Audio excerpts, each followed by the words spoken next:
जो हम SSC GD के रीजनिंग के सोल्यूशन करने वाले हैं जो प्रीवियस पेपर 2023 का है। ये जो है 30 जनवरी का थर्ड शिफ्ट का पेपर है। इससे पहले मैंने 42 शिफ्ट का सोल्यूशन दे दिया, आप लोग जाके प्लेलिस्ट में देख सकते हैं। और साथ में 2022 या 2021 का जो है रीजनिंग का टोटल 63 शिफ्ट का सोल्यूशन भी आप लोग को उसी में अटैच कर दिया गया है। वो अब भी आप लोग सारे वीडियो को जरूर देखते रहिएगा। तो चलिए शुरू करते हैं। जो लोग नए हैं चैनल को भी सब्सक्राइब जरूर कर लीजिएगा और इन सभी का पीडीएफ को टेलीग्राम चैनल में मिल जाएगा। इसलिए आप लोग अपने सोल्यूशन के साथ साथ अपना स्कोर भी जरूर बताइएगा, तो आप लोग को कितना सही हुआ और इसका जवाब आपको कमेंट में बताना है। तो चलिए शुरू करते हैं।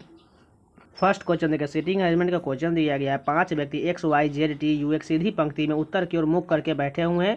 जेड के दाईं ओर केवल जो है 2 व्यक्ति, यानी कि जेड को हम लिख लेते हैं, इसके दाईं ओर केवल 2 व्यक्ति, यानी कि सभी बैठेगा बाईं ओर बैठेगा।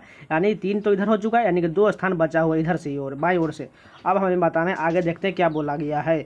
और y के दाईं ओर केवल 3 व्यक्ति है, यानी y के दाईं ओर जो है केवल 3 ही व्यक्ति होना चाहिए। तो y कहाँ पर आएगा, यानी यहाँ पर y ले लेंगे तो इसके दाईं ओर देखेंगे तो 3 व्यक्ति बिल्कुल है, इसके आगे कोई भी व्यक्ति नहीं होना चाहिए। ठीक है, अब t के बाईं ओर केवल 3 व्यक्ति, यानी कि t कहाँ पर लेंगे जो 3 होगा, यानी कि t यहाँ पर ले लेंगे तो इसके बाईं ओर 3 व्यक्ति हो जाएगा। 1 2 3, यानी बिल्कुल बैठ रहा है। इसको थोड़ा मिटा लेते हैं जिसको साफ साफ दिखाई देगा। अब देखिए क्या कहा गया है, पंक्ति के ठीक मध्य में कौन बैठा हुआ है, यानी पंक्ति के ठीक मध्य में कौन है। देखिए इधर से 2 हट गया, इधर से 2 हट गया, बचा कौन, जेड जो है बीच में बैठा हुआ, यानी कि फर्स्ट ऑप्शन करेक्ट हो जाएगा। दूसरा क्वेश्चन देखिए, कोडिंग डिकोडिंग का क्वेश्चन दिया गया है। पहला डिजिट क्या है, भी है। भी से आर कितना कम किया गया, इसमें टोटल जो है 4 कम किया गया। उसके बाद देखिए आर से एन, यहाँ पर भी 4 कम, यानी एन से भी हम 4 कम कर देंगे तो पहला डिजिट मिल जाएगा। एन का 14 होता है, 14 में से 4 जाएगा तो 10, 10 किसका होता है, जे का होता है। अब दूसरा डिजिट क्या दिया गया है, दूसरा डिजिट जो है भी है, सॉरी सी है, यानी कि सी से देखिए यहाँ पर जी कितना बढ़ रहा है, जी जो है टोटल यहाँ पर 4 बढ़ रहा है, यानी कि कितना हो रहा है, सी का 3 होता है और जी का 7, इसलिए 4 बढ़ रहा है। उसके बाद जी से देखें यहाँ पर के, तो यहाँ पर भी 4 बढ़ा है, यानी कि के से हम भी यहाँ पर 4 बढ़ा कर देखते हैं तो के का 11 4 15, 15 किसका होता है, ओ का होता है, यानी कि जे के बाद ओ होना चाहिए। अब तीसरा डिजिट क्या है, तीसरा डिजिट जो है एफ दिया गया। एफ से देखिए यहाँ पर जो है जे किया गया, एफ से जे कितना बढ़ाया गया है, जी एच आई जे, यहाँ पर भी 4 ही बढ़ाया गया है, यानी कि हम जे से भी यहाँ पर देखें 4 बढ़ाया गया है, यानी कि एन से भी 4 बढ़ा कर देखते हैं तो एन का 14 4 18, आर किसका होता है, 18 का होता है, इसलिए जे ओ आर देखिए। एक ऑप्शन को बाद में देखते हैं, पहले इतना ही देखें, जे ओ आर एक ही ऑप्शन में दिया गया, लेकिन यहाँ पर देखें तो जे ओ क्यू दिया गया, लेकिन हमें तो चाहिए आर वाला, इसलिए इतना ही चेक करके हम आगे बढ़ जाएंगे। यहाँ पर देखिए सीटिंग अरेंजमेंट बहुत बढ़िया क्वेश्चन दिया गया है। कीर्ति सुमन शुभ कनक परी चारू श्लोक सेवी एक वर्गाकार मेज के चारों ओर मेज के केंद्र की ओर मुख करके बैठे। उनमें से कुछ मेज के कोनों पर बैठा है, जबकि कुछ मेज के भुजाओं के ठीक मध्य बैठा है, यानी कि एक वर्ग बना लेते हैं पहले। उसमें जो है 4 लोग कोना पर बैठा हुआ है, 4 लोग जो है मेज के बीच में बैठा है, यानी कि 2 3 और 4, 4 जो बीच में बैठा हुआ है, 1 2 3 और 1 4। यहाँ पर हमने 8 टोटल सीट बना लिया। अब देखिए क्या क्या कहा गया है। कीर्ति जो है शुभ के बाईं और तीसरे स्थान पर है। पहले हम देखिए किसी को कॉर्नर वाले ले लेते हैं, नहीं तो कॉर्नर वाले नहीं लेंगे तो वो बाद में बहुत दिक्कत होगा। उसके बाद आगे पढ़ते हैं, कीर्ति एक कोने पर बैठी हुई है। मान के चलिए कीर्ति को हम यहाँ पर लिखते हैं कोने पर बैठी हुई है, और कीर्ति जो है शुभ के बाईं और तीसरे स्थान पर बैठी है, यानी शुभ के बाईं ओर, यानी शुभ को कहाँ लेंगे, जो कीर्ति तीसरे स्थान पर हो जाना चाहिए, यहाँ पर ले लेंगे शुभ को, तो 1 2 और तीसरे स्थान पर कीर्ति हो जाएगी, यानी कि शुभ का स्थान जो हमने लिया है वो बिल्कुल सही है। अब आगे बढ़ जाते हैं। यहाँ पर कहा गया है कनक जो है परी के, उसके बाद कहा गया है कनक जो है परी के दाईं और दूसरे स्थान पर बैठी है। परी किसी भी कोने पर नहीं बैठी है। और आगे देखिए परी जो है कीर्ति के ठीक बगल में नहीं बैठी है, यानी हमें परी का स्थान तो लेना है लेकिन कीर्ति के बगल में नहीं लेना, नहीं तो यहाँ होगी परी, नहीं यहाँ पर, और नहीं इन दोनों कॉर्नर पर, इन तीनों कॉर्नर पर जो है परी नहीं होगी, तो बचा एक ही स्थान, तो यहाँ पर परी आ जाएगी। इसको थोड़ा मिटा लेते हैं। अब देखिए उससे पहले कहा गया था परी के दाएं और दूसरे स्थान पर बैठी हुई, यानी कनक जो है परी के दाएं और, परी के दाएं इधर होगा दाएं और दूसरे स्थान, यानी परी कहाँ पर, कनक यहाँ पर आएगी परी के दाएं और दूसरे स्थान पर। कनक को हम के एन से लिख लेते हैं। उसके बाद देखिए उसके बाद यहाँ पर कहा गया सुमन जो है चारों के ठीक बगल में बैठी है। सुमन मेज के किसी भी भुजा के ठीक मध्य में नहीं बैठी, यानी कि सुमन जो है वो कॉर्नर पर बैठेगी, यानी कि सुमन को हम यहाँ पर ले लेते हैं। ठीक है, सुमन को हम एस एम से लिख लेते हैं, सुमन को, और यह चारों बगल में हो जाएगी। ठीक है, चारों यहाँ पर, और ये जो है शुभ है, इसको हम एस बी से लिख लेते हैं। अब बचा हुआ है 2 स्थान। उसके आगे देखते हैं क्या कहा गया है। किसी भी एक दिशा से सुमन और श्लोक के बीच केवल 3 व्यक्ति है, यानी सुमन और श्लोक के बीच 3 व्यक्ति होने चाहिए। सुमन यहाँ पर है और ये तो शुभ है, यानी कि 3 व्यक्ति होने के लिए यहाँ पर हमें श्लोक को लेना पड़ेगा। श्लोक तभी तो इधर से देखें, इसको पार्ट वाइज बदल देंगे तो 3 इधर हो जाएगा और 3 उधर हो जाएगा। इसको मिटा लेते हैं। अब एक स्थान बचा हुआ है तो यहाँ पर कौन आ जाएगा, यहाँ पर जो आएगा इसमें से पढ़ के देख लेते हैं।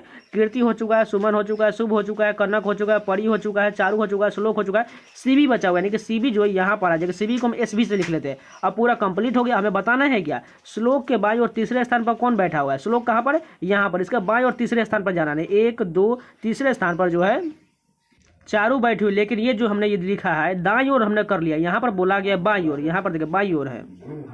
तो बाईं ओर जाने के लिए हमें इधर से जाना होगा, यानी कि 1 स्थान 2 स्थान तीसरे स्थान पर कौन बैठा हुआ है, शुभ बैठा हुआ है, यानी कि तीसरा ऑप्शन कहाँ है, शुभ। बिल्कुल करेक्ट हो। देखिए ये थोड़ा पेचीदा क्वेश्चन था, इसको आप बारी बारी से 2-3 बार रिवीजन कर लीजिएगा, आसानी से समझ में आ जाएगा। और स्टेप बाय स्टेप जाइएगा तो आपको बहुत अच्छे तरीके से समझ में आएगा। 4 नंबर क्वेश्चन देखिए, ब्लड रिलेशन का क्वेश्चन दिया गया। हमें बताना है बी जो है पी से किस प्रकार संबंधित है। सबसे पहले देखिए बी पी कहाँ पर, पी यहाँ पर और बी, यानी कि पूरा चेक करना पड़ेगा। सर चलिए बारी बारी से चेक करते हैं। पी @ m का अर्थ है, देखिए @ यहाँ पर इसका अर्थ बोला गया है ये जो है बी की पुत्री, यानी कि पी जो है किसकी पुत्री है, वो जो है एम की पुत्री है, यानी कि एम की पुत्री होने के लिए इसको माइनस कर लेते हैं, क्योंकि पुत्री बोला गया और फीमेल रहता तो प्लस कर लेते हैं। उसके बाद देखिए परसेंटेज का क्या अर्थ बोला गया, परसेंटेज कहाँ पर, यहाँ पर। इसका अर्थ बोला गया है ए जो है बी की पत्नी, यानी कि एम जो है किसकी पत्नी है, एम जो है एच की पत्नी है। इसको माइनस कर लेते, इसको प्लस कर लेते हैं, और एम एच जो है पति पत्नी है। उसके बाद देखिए हैच का क्या अर्थ है, हैच कहाँ पर, सबसे ऊपर में। इसका अर्थ बोला गया है ए जो है बी का भाई है, एच जो है किसका भाई है, ए का भाई है। उसके बाद आगे देखिए यहाँ पर एडेट का क्या अर्थ है, एडेट यहाँ पर इसका अर्थ बोला गया है ए जो है बी की पुत्री है, यानी ए जो है किसकी पुत्री है, ए जो है किसकी पुत्री हो चुकी, जी की पुत्री, यानी जी ऊपर चला जाएगा। अब उसके बाद देखिए एंड का क्या अर्थ, एंड क्या यहाँ पर है, इसका अर्थ बोला गया ए जो है बी का पति, यानी जी जो है किसका पति है, बी का पति है। यहाँ पर हम बी का पति बना, इसको प्लस कर देते हैं, इसको माइनस कर दिए, दोनों पति पत्नी हो जाएंगे। अब हमें बताना था किसका, बी का संबंध पी से, यानी कि बी जो है पी की क्या है, दादी है। देखिए पी के जो माता पिता है एम और एच है, और ये चाचा हो जाएंगे, और इन सभी के जो पिता माता हैं वो जी और बी है, और ये बी जो है पी का क्या लगेगा, दादी ही लगेगा ना, इसलिए 4th ऑप्शन बिल्कुल करेक्ट हो जाएगा। 5 नंबर क्वेश्चन देखिए, कोडिंग डिकोडिंग का क्वेश्चन दिया गया है। साइंस को इस प्रकार लिखा गया, कैप्टन को इस प्रकार लिखा गया, तो बताना है कंट्री को कैसा लिखा जाएगा। सबसे पहला डिजिट क्या है, एस से आर कितना कम किया गया, यहाँ पर 1 कम किया। उसके बाद देखिए सी से ए कितना कम किया, 2 कम किया गया। उसके बाद आई से यहाँ पर एच कितना कम किया, 1 कम किया गया। उसके बाद ई से यहाँ पर कितना कम किया गया, 2 कम किया गया। यानी कि समझ चुके हैं, पहले 1 कम करना, उसके बाद 2, फिर से 1, फिर से 1, 2, यानी करना इसी प्रकार। सबसे पहले सी से 1 कम करेंगे तो क्या हो जाएगा, बी हो जाएगा। ओ से 2 कम करेंगे तो एम हो जाएगा। यू से 1 कम करेंगे तो टी हो जाएगा। उसके बाद एन से हमें कितना कम करना है, क्योंकि यू से हमें 1 कम कर दिया टी, उसके बाद एन से हमें 2 कम करना पड़ेगा, क्या हो जाएगा, एल हो जाएगा। उसके बाद जो है हमें कितना कम करना पड़ेगा, 4 हो चुका है, यानी कि सी ओ यू एन तक हो चुका है। टी से हमें कितना कम करना पड़ेगा, 1 कम करना पड़ेगा, क्या 2 कम करना पड़ेगा, 1 कम करना पड़ेगा, इसलिए हम एस लिख लेंगे। अब आर से 2 कम करते हैं तो पी हो जाएगा, और वाई से 1 कम करेंगे तो एक्स हो जाएगा। ऐसा कहाँ लिखा गया है, दूसरा ऑप्शन बिल्कुल करेक्ट हो जाएगा। इसमें कुछ नहीं किया, पहले 1 कम करना, उसके बाद 2 कम करना है। 6 नंबर क्वेश्चन देखिए, डाइस का क्वेश्चन दिया गया, हमें बताना है 16 दर्शाने वाले फलक के विपरीत पर कौन होगा। सबसे पहले कॉमन क्या दिखा, 18 कॉमन है, 17 कॉमन है, बचा कौन सा, 16 और 13 जो है विपरीत हो जाने का, अपोजिट हो जाएगा, यानी कि 16 के विपरीत पर क्या होगा, 13 होगा। 7 नंबर क्वेश्चन देखिए, प्लस का अर्थ बोला गया घटाओ, भाग का अर्थ बोला गया जोड़, घटाओ का अर्थ गुना, गुना का अर्थ भाग, और इन सभी का साइन चेंज करके आपको सॉल्व कर लेना है, तो आपको 225 आ जाएगा।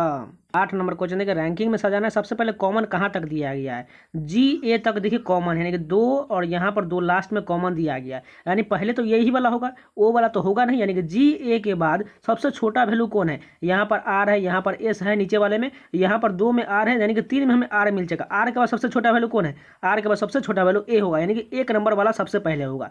उसके बाद देखिए आर के बाद छोटा वैल्यू ए के बाद कौन होगा, ए के बाद यहाँ पर एन दिया गया है, और यहाँ पर एल दिया गया, पहले कौन होना चाहिए, एल होगा, क्योंकि एल के बाद ही एम एन होता है, इसलिए 4 नंबर वाला होगा।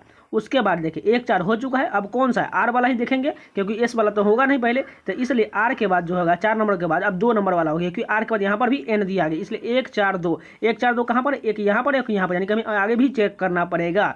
अब 2 ही ऑप्शन बचा हुआ है, 5 नंबर और 3 नंबर बचा हुआ है, ये इसी दोनों में से चेक करना है। देखिए जी ए तो यहाँ पर दिया गया है, लेकिन यहाँ पर ओ दिया गया, तो सबसे पहले कौन होगा, 5 नंबर वाला होगा, यानी कि 5, उसके बाद 3, ऐसा कहाँ लिखा गया, 3rd नंबर करेक्ट हो जाएगा। 9 नंबर क्वेश्चन देखिए, यहाँ पर जो है कोडिंग डिकोडिंग का सीरीज के रूप में क्वेश्चन दिया गया है। जे से एस कितना बढ़ाया गया, यहाँ पर टोटल 9 बढ़ाया गया, ठीक है, जे का 10 होता है और एस का 19 होता है। उसके बाद देखिए एस से जो है बी कितना बढ़ाया गया, यहाँ पर भी 9 ही बढ़ाया गया है। बी से के यहाँ पर भी 9 बढ़ाया गया, यानी के से भी हम 9 बढ़ा देंगे तो हमें क्या मिलेगा, के का कितना होता है 11, 11 में 9 जोड़ देंगे तो कितना हो जाएगा 20, 20 किसका होता है, टी का होता है, टी कहाँ पर है, 3rd ऑप्शन करेक्ट हो जाएगा। 10 नंबर उसी प्रकार मैथमेटिकल ऑप्शन का क्वेश्चन है, इसको बारी बारी सबको चेक कर लेना है कौन सा ऑप्शन सेटिस्फाइड हो जाएगा। 11 नंबर क्वेश्चन देखिए, इस बड़ा सा फिगर दिया गया, इसमें हमें ढूंढना है ऑप्शन के अनुसार। चलिए बारी बारी से देख लेते हैं। सबसे पहला फिगर देखिए, फर्स्ट ऑप्शन, इसके अनुसार हम देखते हैं। एक जो है बीच में जो है एक प्रकार का जो है बेलन की तरह दिया गया है, उसमें एक छोटा सा त्रिभुज भी दिया गया है और एक जो बड़ा सा भी त्रिभुज दिया गया और उसके बीच से कट भी होना चाहिए। चलिए देखते हैं ऐसा है कि नहीं। यहाँ पर देखें तो यहाँ पर ये वाला पार्ट तो मौजूद है, लेकिन यहाँ पर गड़बड़ कैसे किया गया, ध्यान से देखिएगा। बस यहाँ पर गड़बड़ इसलिए किया गया है, अगर ध्यान से देखें तो यहाँ पर देखिए इस वाले पार्ट में ये त्रिभुज इस प्रकार काटा नहीं गया है, लेकिन यहाँ पर देखिए काट दिया गया, इसलिए ये पहला ऑप्शन बिल्कुल गलत हो जाएगा। दूसरा देखिए, यहाँ पर जो है एक वृत्त के अंडाकार जैसा दिया गया, इस प्रकार का फिगर हमें ढूंढना है। अगर यहाँ पर देखें तो यहाँ पर तो ये मौजूद है, लेकिन इसमें देखिए गलत कैसे हो जाएगा। यहाँ पर देखें तो ऊपर में 2 छोटा छोटा पार्ट कट किया गया है, ऊपर में देखें तो क्या कट किया गया है, ऊपर में नहीं कट किया गया, इसलिए यहाँ पर देखें ये एक ही कट किया गया, 2 होना चाहिए, इसलिए यहाँ पर ये दूसरा ऑप्शन भी गलत हो जाएगा, ये भी गलत हो जाएगा। अब तीसरा देखिए, ये जो है बेलन के जैसा और अंदर में जो है एक आकृति दिया गया, नीचे से एक त्रिभुज भी दिया गया है, इस प्रकार का आकृति हमें चाहिए। चलिए देखते हैं। यहाँ पर देखिए ये बेलन मौजूद है इसमें, और इसके अंदर में ये वाला पार्ट भी मौजूद है, लेकिन ये गलत कैसे। अगर ध्यान से देखें तो इसके अंदर में जो एक आकृति मौजूद है, इसके अंदर से इस प्रकार ये तिरछा कट कर गया इस प्रकार बकर, लेकिन ऑप्शन में देखें तो यहाँ पर ये इस साइड मुंह घुमा हुआ है, लेकिन ऑप्शन ऊपर में देखें तो इस प्रकार है, लेकिन इसलिए ये गलत हो जाएगा। बचा एक ही ऑप्शन जो 4th नंबर बिल्कुल करेक्ट हो जाएगा। ये आकृति कहाँ पर है, यहाँ पर दिखा देते हैं आप लोग को, ये आकृति यही वाला हो जाएगा। 12 नंबर क्वेश्चन देखिए, 9 का संबंध 56 से है, 5 का संबंध 12 से, तो 12 का संबंध किससे होगा। सबसे पहले देखिए कैसे सेटिस्फाइड किया गया है। अगर 9 से हम 56 के आसपास जाने की कोशिश करें, कितना चला जाएगा, 9 छक 54, यानी कि 2 हमें 56 से 54 हो जाएगा, इसमें 2 हमें रिमेनिंग बच रहा है, ठीक है। अगर 5 से 12 के पास जाने की कोशिश करें तो 10 तो आ जाएगा, लेकिन यहाँ पर भी 2 रिमेनिंग बच रहा है, यानी कि 12 का कौन ऐसा वैल्यू होगा जिसमें 2 रिमेनिंग बचेगा। चलिए ऑप्शन में देखते हैं। सबसे छोटा वैल्यू देखते हैं, यहाँ पर 105 दिया गया, 12 नंबर 108 होता है, उसी प्रकार इससे कम करेंगे 12 96, लेकिन 96 से तो यहाँ 2 रिमेनिंग नहीं बचेगी, इसलिए 105 गलत हो जाएगा। 120 भी देखिए, 12 दही 120 होता है, लेकिन ये पूरी कट जाए, इसलिए नहीं हो जाएगा। उसके बाद 115 देखें, 12 नंबर 108, यहाँ पर भी 2 रिमेनिंग नहीं है, ये भी गलत। बचा एक ही ऑप्शन 110, 12 नंबर 108 होता है और ये 2 ज़्यादा है, यहाँ पर ये 2 रिमेनिंग बच रहा है, यानी कि जो फर्स्ट ऑप्शन बिल्कुल करेक्ट हो जाएगा। 13 नंबर क्वेश्चन देखें, निश्चित कूट भाषा में ही कॉल्ड देम को इस प्रकार लिखा गया है, आई वाज कॉल्ड को इस प्रकार लिखा गया है, ही वाज हंगरी को इस प्रकार लिखा गया। तो बताना है हमें किसका, हंगरी का बताना है। सबसे पहले हंगरी कहाँ पर लिखा वो देख लेते हैं। यहाँ पर देखिए हंगरी कहाँ पर है, यहाँ पर ही वाज हंगरी दिया गया है, इसका ये वैल्यू लिखा गया है, यानी इसमें से हम ही वाज का हटा देंगे तो बचेगा सिर्फ और सिर्फ हंगरी का ही ना। अब देखिए ही कहाँ पर लिखा गया, ही यहाँ पर लिखा, ही कॉल्ड देम, इसमें से देखिए कौन सा कॉमन मिला है इसमें से, और इस वाले में से कॉमन क्या मिला है, KABA है, के यहाँ पर भी है और के यहाँ पर भी है, इसलिए ही का जो होगा वो क्या हो गया, KA हो गया, यानी ही का इतना हम कट कर लेते हैं। अब बचा VA और DA बचा हुआ है। अब वाज कहाँ पर लिखा है वो ढूंढ लेते हैं। आई वाज कॉल्ड यहाँ पर है, यानी इसका वैल्यू लिखा है GA VA BA लिखा गया है, यहाँ पर देखिए VA लिखा गया है और वहाँ पर भी, यानी VA का भी काट लेंगे। अब बचेगा केवल एक ही, यानी कि DA बचा हुआ है। हंगरी का क्या होगा, DA होगा। DA कहाँ पर लिखा है, फर्स्ट ऑप्शन करेक्ट हो जाएगा। 14 नंबर क्वेश्चन देखिए, दर्पण के दायरों पर तिम रखा गया, उसका बताना है कैसा बनेगा फिगर।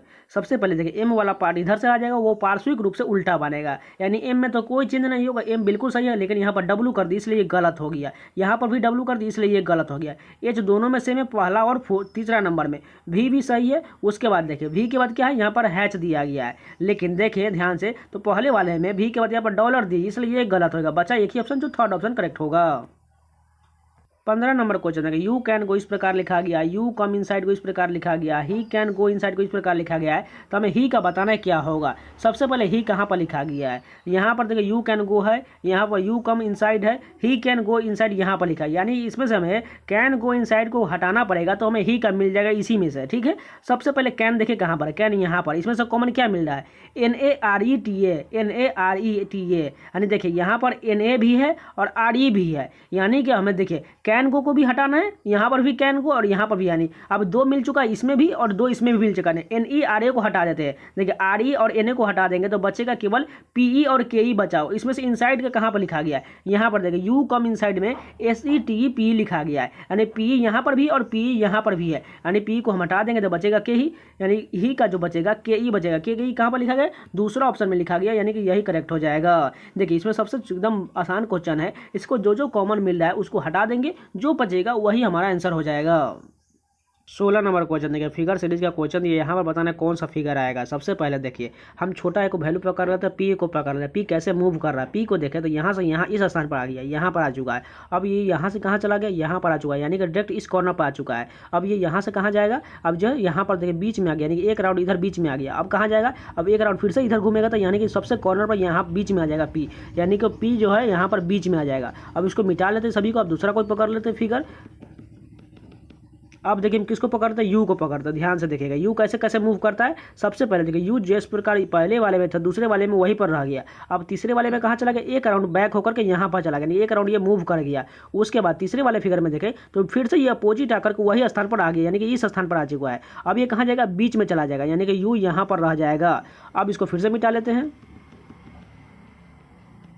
अब देखिए, अब जिसको टी को पकड़ रहा है, टी कैसे मूव कर रहा है, टी यहाँ पर तो इस कॉर्नर पर, अब ये डायरेक्ट इस कॉर्नर पर आ चुका है, यहाँ पर आ चुका है। यहाँ पर आने के बाद ये बीच में चला गया, यहाँ पर आ चुका है बीच में। अब बीच से देखिए फिर से वही बीच ही में रह गया, यानी कि अभी दोनों बीच में रहने के बाद एक राउंड फिर से यहाँ पर इस कॉर्नर पर आना चाहिए, यानी टी यहाँ पर आ जाएगा। अब इतना ही से चेक करके देखते हैं इतना मिलता है कि नहीं। सबसे पहला देखें, पहले वाले ऑप्शन में टी यहाँ पर बिल्कुल है। उसके बाद देखें यहाँ पर हमें पी होना चाहिए, इसलिए ये गलत हो जाएगा। दूसरा देखिए यहाँ पर टी होना चाहिए, इसलिए ये गलत हो जाएगा। तीसरा देखिए यहाँ पर भी टी होना चाहिए, इसलिए ये भी गलत हो जाएगा। 4 नंबर देखिए, यहाँ पर टी दिया गया है। उसके बाद देखिए यहाँ पर यू भी दिया गया और यहाँ पर पी भी दिया गया। इतना ही मैच करने के बाद 4th ऑप्शन करेक्ट हो जाएगा। यहाँ पर देखिए सीरीज का क्वेश्चन दिया गया है। सबसे पहले डिफरेंस देखिए, 32 और 35 के बीच कितना का डिफरेंस है, 3 का डिफरेंस है। यहाँ पर देखिए 47 और 56 के बीच कितना का है, 3 और 6 9 का, यानी कि हमें कितना 2 स्थान छोड़ के हम आगे बढ़ना पड़ेगा, यानी यहाँ पर 9 का डिफरेंस। उसके बाद देखिए 56 से 67 के बीच कितना का डिफरेंस है, यहाँ पर हो जाएगा 4 7 11 का डिफरेंस है। अगर ध्यान से देखें तो यहाँ पर 9 2 11, यहाँ 2 का डिफरेंस है। उसी प्रकार हमें ढूंढना है, यानी 32 और 35 के बाद 3 का है। उसके बाद कौन सा ऐसा वैल्यू होगा, यानी जो हमें 2 2 का डिफरेंस ला दे, यानी कि 9 से हम कितना कम करेंगे, 9 से जो हम यहाँ पर 7 लेंगे तो इन दोनों के बीच 2 आ जाएगा। और उसके बाद 7 से कितना कम करेंगे, यानी कि 5 आ जाएगा, तभी तो इन दोनों के बीच 2 का होगा ना, इन दोनों के बीच 2 2 का होगा। यानी कि जो यहाँ पर हमें 1 के बाद बताना है, तो यहाँ पर जो होगा 35 के बाद जो हमें 5 ऐड करना पड़ेगा, यानी कि 40 होगा, यानी कि 40 बिल्कुल करेक्ट हो जाएगा। अगर यहाँ पर हम 40 लिख देंगे तो बिल्कुल सीरीज बन जाएगा। देखिए 32 35, यानी कि 32 35 के बीच कितना का गैप है, 3 का है। 35 और 40 को 5 का है। उसके बाद देखिए 40 और 47 के बीच 7 का है। इसी प्रकार ये सीरीज बनते चलेगा और सभी के जो है डिफरेंस उसका अलावा लेंगे तो 2 2 आ रहा है, यानी कि सभी जो प्राइम नंबर का जो प्लस किया गया, यानी कि 40 बिल्कुल करेक्ट होगा। 18 नंबर क्वेश्चन देखिए, सीरीज का क्वेश्चन दिया गया। सबसे पहले अगर ध्यान से देखें तो यहाँ पर 19,216 लिखा गया। उसके बाद 9604 लिखा गया, 4800 लिखा गया, 2396 लिखा गया, 1196 लिखा गया है। यानी कि अगर ध्यान से देखें तो इसका डायरेक्ट जो है आधा लिखा गया है, लगभग आधा लिखा गया। 9600 का आधा 4800 आधा है। उसके बाद 4800 के आधा 2396 लगभग आधा हो सकता है। उसी प्रकार सभी का आधा आधा, यानी 1196 का आधा कितना होगा, मान के चलिए इसके लिए इसको 1200 मान लेते हैं, ठीक है। इसका आधा मान के चलिए तो लगभग 600 के आसपास में होना चाहिए। 600 के आसपास में कौन सा वैल्यू दिया गया, सबसे पहले देखें 594 हो सकता है या 596 हो सकता है, इसी दोनों में से कोई होगा। यानी कि अगर देखें तो यहाँ पर पहले 295 का हम दुगुना करके देखते हैं। 295 का दुगुना कितना हो जाएगा, 500 जो है 90 होगा, ठीक है, यानी 590 हुआ। यानी कि यहाँ पर देखें तो यहाँ पर 4 अधिक है, यहाँ पर 6 अधिक है। इसके अलावा हम यहाँ पर देखें तो 1196 से यहाँ पर कितना अधिक किया गया है, 1196 अगर 2 से गुना करेंगे तो यहाँ पर टोटल अधिक कितना होगा, 8 अधिक किया गया है। उसके बाद यहाँ पर देखें 2396 से जो 4800, यहाँ पर कितना अधिक किया गया, यहाँ पर भी 8 अधिक किया गया है। अगर 4800 से 9600 देखें तो यहाँ पर 4 अधिक किया गया है। आप समझ चुके होंगे, देखिए किसी में 4 है, किसी में 8 अधिक किया गया है। यानी कि जो है बीच वाले 2 ऑप्शन में 8 अधिक है, उसके बाद जो है फिर से 2 4 अधिक होगा, यानी कि डबल 4 और डबल 8 बढ़ाया गया है। यानी हमें पहले से बढ़ाना, यानी कि यहाँ पर 4 बढ़ेगा, यानी कि 295 का जो दुगुना होगा कितना होगा, 590। 590 में पहले 4 बढ़ाना पड़ेगा, यानी कितना हो जाएगा, 594। कहाँ पर है, 3rd ऑप्शन करेक्ट हो जाएगा। अगर कोई भी 8 भी बढ़ाएगा तो यहाँ पर कितना हो जाएगा, 598, जो ऑप्शन में दिया ही नहीं गया, इसलिए जो है 596 तो होगा नहीं, इसलिए 594 करेक्ट है। 19 नंबर क्वेश्चन देखिए, कथन निष्कर्ष का क्वेश्चन दिया। पहला कथन क्या है, सभी दर्पण कंघी है, ठीक है, सभी दर्पण को हम मान के चलते हैं कंघी है। कंघी के अंदर कंघी को कैसे लिख लिया है। उसके बाद देखें सभी क्लिप कंघी है, यानी क्लिप भी कंघी के अंदर, क्लिप को सी से लिख लेते हैं। उसके बाद देखिए सभी कंघी ब्रश है, यानी सभी कंघी वाला पार्ट क्या है, ब्रश के अंदर, ब्रश को बी से लिख लेते हैं। अब निष्कर्ष देखें सभी क्लिप ब्रश है, यानी कि सभी क्लिप जो है ब्रश के अंतर्गत है, बिल्कुल, यानी कि पहला सही हो जाएगा। उसके बाद देखें सभी दर्पण ब्रश, यानी कि सभी दर्पण जो है ब्रश के अंतर्गत है, बिल्कुल सही हो जाएगा। तीसरा देखें कुछ ब्रश क्लिप है, यानी कुछ ब्रश जो है क्लिप, देखिए क्लिप जो है इतना पार्ट ब्रश का कवर करता ही करता है, इसलिए कुछ भी करेक्ट होगा, यानी कि तीनों सही है। 20 नंबर क्वेश्चन देखिए, बुद्धिमान का जो संबंध बुद्धिहीन से है वही संबंध विशेषज्ञ का किससे होगा। सबसे पहले बुद्धिमान का अपोजिट बुद्धिहीन का मूर्ख से संबंधित है। उसी प्रकार विशेषज्ञ का संबंध किससे होगा, नौसिखिया से, जो ने एक्सपीरियंस वाले व्यक्ति को विशेषज्ञ कहा जाता है। तो यानी कि सबसे जो है कम अनुभवी को क्या हो जाएगा, किसी के पास कोई भी अनुभव न उसे नौसिखिया कहा, यानी कि फोर्थ ऑप्शन बिल्कुल करेक्ट होगा। तो ये पूरे 20 क्वेश्चन कंप्लीट हो गए। अगर आप लोग को वीडियो पसंद आए तो प्लीज़ लाइक जरूर कर दीजिए, अगर नया है तो चैनल को भी सब्सक्राइब जरूर कर लीजिएगा और जाके आप लोग प्लेलिस्ट के सारे वीडियो को देखते रहिएगा। तो मिलते हैं नए वीडियो के साथ, तब तक के लिए जय हिंद।